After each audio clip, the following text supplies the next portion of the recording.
it's because of time that I'm allowing us to move forward. You know, I struggled the first time I met her. There is what I always tell people. Most times you suspend your judgments, because once you listen, you will discover that what you thought it was is not. But the interesting thing about tonight that I want to encourage everybody is about sexual healing. So I want to let her flow. I'm not going to come back and take the mic. I want to ask her, what is the message of the book? Actually, what is it that the book is all about? And then from there on, I'm going to allow her to take us forward until the end. I would like, right now, let's encourage her by giving her a hand again.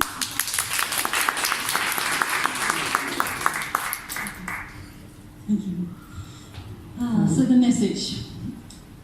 The message that I want the book to deliver is a message of freedom.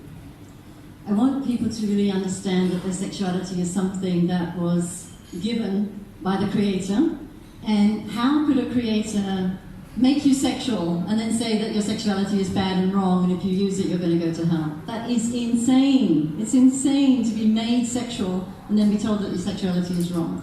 So in the goddess religion, sexuality was something that was prized, it was celebrated, because they understood sexuality is about life. And in the Christian religion, and in the Jewish too, it's been twisted around so that sexuality is about death. Like if you're sexual, you'll go to hell. How many of you were taught that sexuality is bad and wrong? Okay, so pretty much most of you. How many of you were taught that it's better if you do it in the dark? Light off. Right, okay. Thank you for being so honest. You don't have to put your hand up, but it's nice if you do. How many of you were taught to hate certain parts of your body? Genitals or other parts? Yep. I know for sure every woman in this room, I don't know how it is for men, but I know for sure every woman in this room has at some point experienced body hatred. Am I right?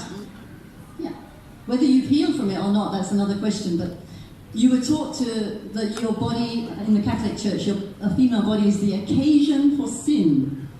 You don't stand a chance. As soon as you get pregnant, that's it. Or as soon as you have sex. But the pregnancy makes it show that you've had sex. Oh, yeah, it's heavy. It's heavy. What else? How many of you have looked at models, female models or male models, and compared yourself? Right, of course you have, yeah. And how many of you have done very strict diets to try and change your body? Yeah, right.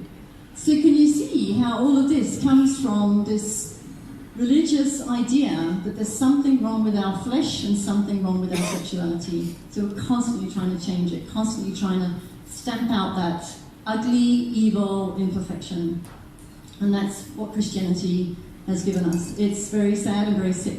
So the message of the book for me is, let's take the covers off, literally. Let's take the covers off the BS. Let's take the covers off the mythology. And let's see how it really used to be under the goddess religions, when sex was celebrated, when femininity was celebrated, when women were worshipped for being the creators of life. Men were jealous of women for having this fantastic gift of life. And they thought women were so magical because they could bleed and they wouldn't die. A man knew that if he went to war and he bled, he was dead. But a woman could bleed and not die. She could turn the bleeding off when she was pregnant. She could turn the bleeding off when she got to the point where she wasn't going to get pregnant anymore. Amazing, huh? So they really worship women and worship the female form. And what's happened, thank God, as a result of archaeology, is that what's been found is images or models of goddesses from the past. So where I used to work in Austria, there's a goddess figure called Venus of Willendorf. She's 28,000 years old. 28,000. So this is more and more proof is being found that the goddess religions were the prevalent religion long before patriarchy came along. Good news, huh? Good news.